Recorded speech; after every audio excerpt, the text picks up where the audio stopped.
মানুষ কখন পৃথিবী ছেড়ে চলে যাবে তা সে নিজেও জানে না। প্রতিদিন অসংখ্য মানুষ পরিকল্পনা নিয়ে ঘুমায়, কিন্তু জেগে ওঠার সুযোগ পায় না।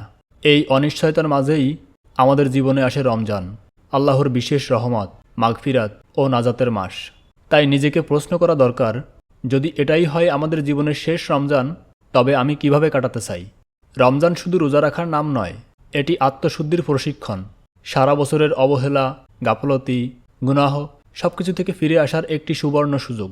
মহান আল্লাহ তাআলা কুরআনুল কারিমে ইরশাদ করেছেন, হে মুমিনগণ, তোমাদের উপর রোজা ফরজ করা হয়েছে যাতে তোমরা তাকওয়া অর্জন করতে পারো।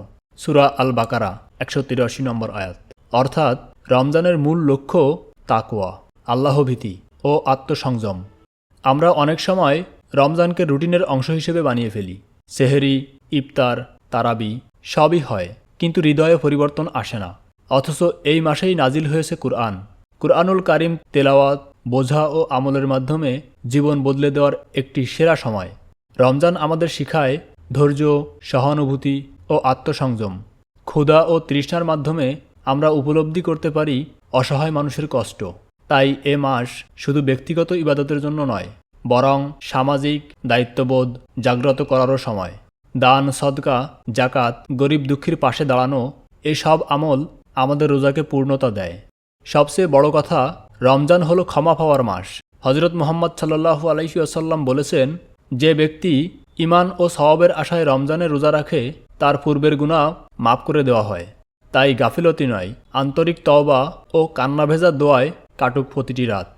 বিশেষ করে শেষ দশক, লাইলাতুল কদরের সন্ধান, একটি রাত যা হাজার মাসের চেয়েও উত্তম।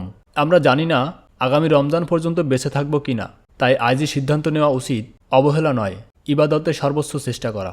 হয়তো সত্যি এটাই আমাদের শেষ রমজান, তাই চলুন এটিকে জীবনের সেরা রমজান বানাই। এমনভাবে ইবাদত করি যেন বিদায়ের আগে প্রভুর দরবারে মাথা নত করে বলতে পারি, হে আল্লাহ, আমি চেষ্টা করেছি, আপনি কবুল করুন। আল্লাহ তাআলা আমাদের সকলকে এই রমজানকে অর্থবহ করে তোলার তৌফিক দান করুন। আমিন।